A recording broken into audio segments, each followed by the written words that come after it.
real life, okay lang gumamit ng one shade lighter foundation para fresh. Yeah.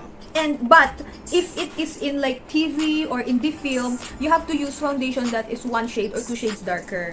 Yeah, because the lights are very strong. I use a lot of makeup, high-end and low-end and drugstore and pretty much everything. I love shopping for makeup. Parang dito sa makeup tutorial na to, ang gagamitin natin, almost everything are affordable. Yeah.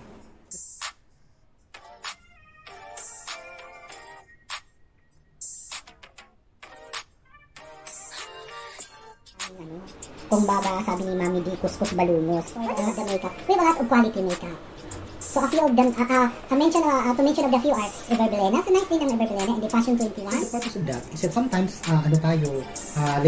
late night na tayo matulog, so hindi maiwasan yung ating under ng mata.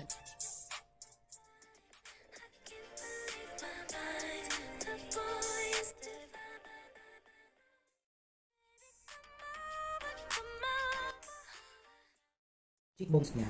Yan. So the way that we are going to blend is just with windshield wiper motion. Yeah. Then her face looks slimmer than before without the di ba na? So look at the result. So, di ba? Makaka-look alike na siya. Yes, it's true. So that is it for the base. Our makeup is divided into four steps. Now the first step is base. The base, this is the first step. So we are done with the first step. We only have 3 to go. So the second step is like powder and finishing touches. So we are going to get started and do the finishing touches. Now this is a translucent powder. Now please explain to them what translucent powder The is. translucent is parang ano na yun. So after applying base foundation, so kailangan meron pang ilalagay na translucent powder. To make a more flawless result.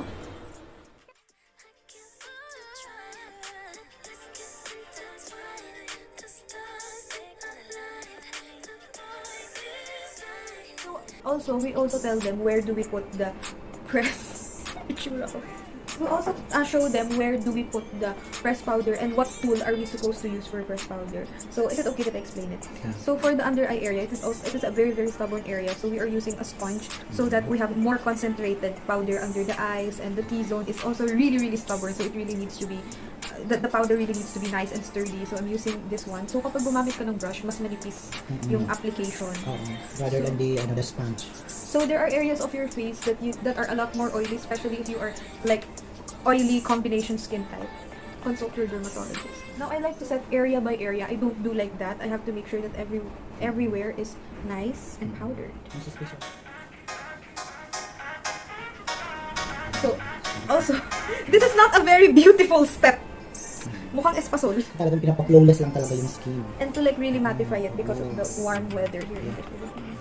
I don't really have eyebrows, guys. So once I already apply my foundation and conceal, I also conceal this because I like to conceal my eyebrows and then draw the shape that I want. My eyebrows are microbladed and I have very short eyebrow hair. So once that the foundation and the concealer is on, I don't have eyebrows anymore. This is how my eyebrows naturally look like. So I don't have eyebrows. I don't have eyelashes. I already showed you earlier in the first film, right? I don't have eyebrows. Okay. So you can see it from the veins of the person. So if the person has more blue and green vein, then it means the person is more warm tone. And if the person has more purple and blue, it means they are more cool tone. So you can see mine. Mine is very warm tone. So I'm warm tone. This is actually neutral. It's neutral, and this one is very affordable. This is from BYS. They don't sell this anymore. I do not know if you can still get this blusher. It's in the shade Rose Quartz. I like to blush on top of where I put my contour. So sometimes one layer is enough, but there are times when I want to put a little bit more.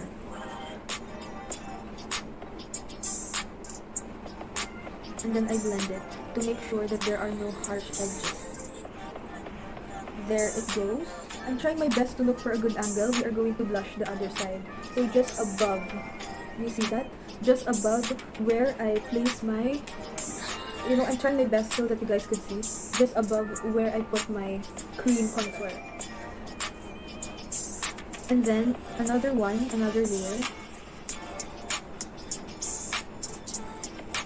There are some blush techniques wherein you put blush, like drunk blush over here, and sometimes across the nose, and sometimes all over where you just slather it on.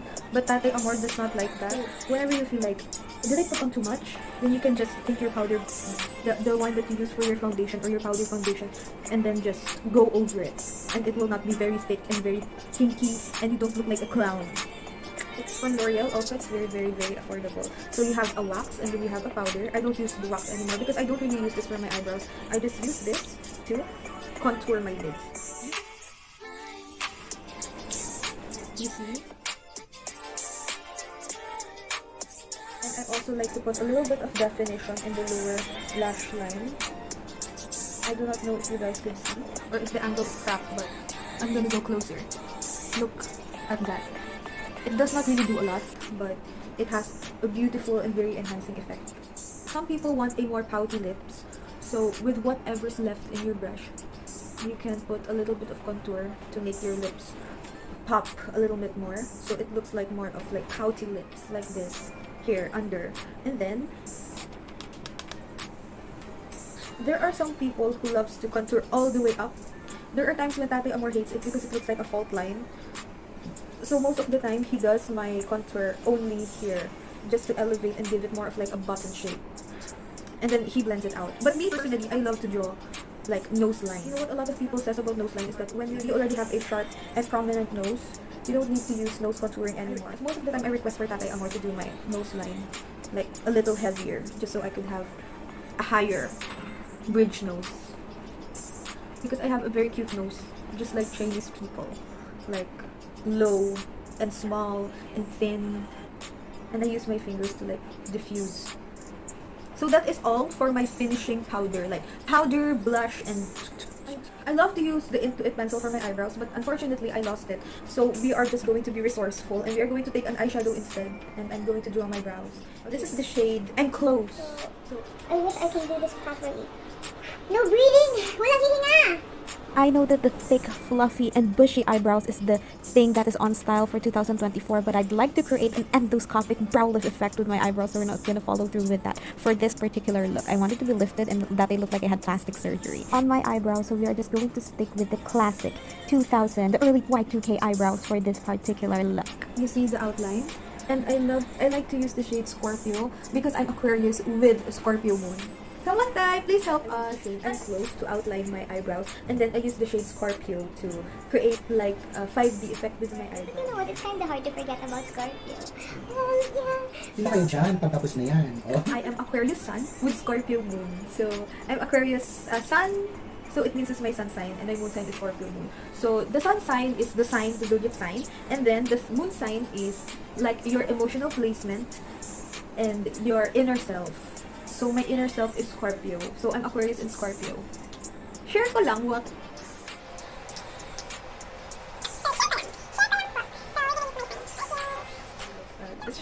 This is the Orgy palette by Jeffree Star. Jeffree is also Scorpio. So I really love watching Jeffree makeup tutorial. Jeffree Star. Now that the eyebrows are done, we are going to use concealer to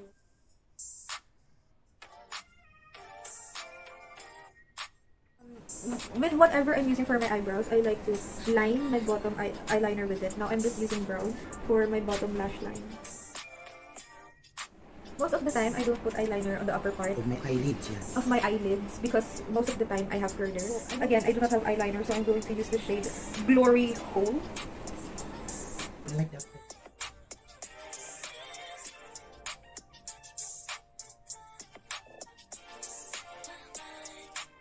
A lot of people mistaken me for being Spanish Thai. Can you please tell it to them? Please tell them I'm not! Yes. Look at the beauty of the Spanish Chinese. Please don't mistaken me. Why? Wala talaga kaming... Well, at least ako, wala akong na-acknowledge na anyone in our family na Spanish. But No. I've seen you in your eyes. Yeah. Maybe your grandparents is Yeah. that Spanish blood. And of course, your dad is Chinese, pure Chinese. Yeah. Look at the blendings. Oh, di ba? I think we should raise this a You little. look like Ma Salvador. I'm using a non-waterproof mascara in a daily basis just so it's easier to take it out at night. Take it out. Just so it's easier to take it off at night. So this is by Smashbox. So this is high-end, but I'm sure that you can get many quality... I'm sure that you can get a lot of good drugstore mascaras. Unfortunately, I just do not have one, so I use this. It's non-waterproof. So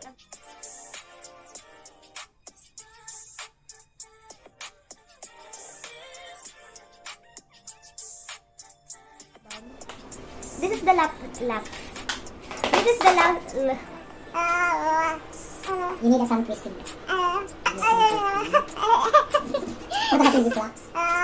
Something that I like to do before putting my lipstick is that I take a concealer brush. That's the hair. It's almost done. And I'm going to use like a powder puff color. I use a very natural lip color, so this is very natural lipstick. I'm so fat. Very pastel. So you see guys, it's like bridal makeup. Ang pangit ko. Why? No, it's not. Like this only guys. Hindi pa. Finish pa rin. Humaba yung lashes mo na siya. Do you have Carla? I don't have. I don't have. I like to perm my eyelash Oh, but sometimes you have to buy eyelash curler. in case of emergency. So guys, look. Wow, that's cool. It's a finished product. Yes, but is it okay Dai, that you curl my hair today? So we're going to show them how I curl my hair in a daily basis. Yes. So this is not yet done. So this is not done yet. We are still going to curl. And Yes. Bye guys. See you soon.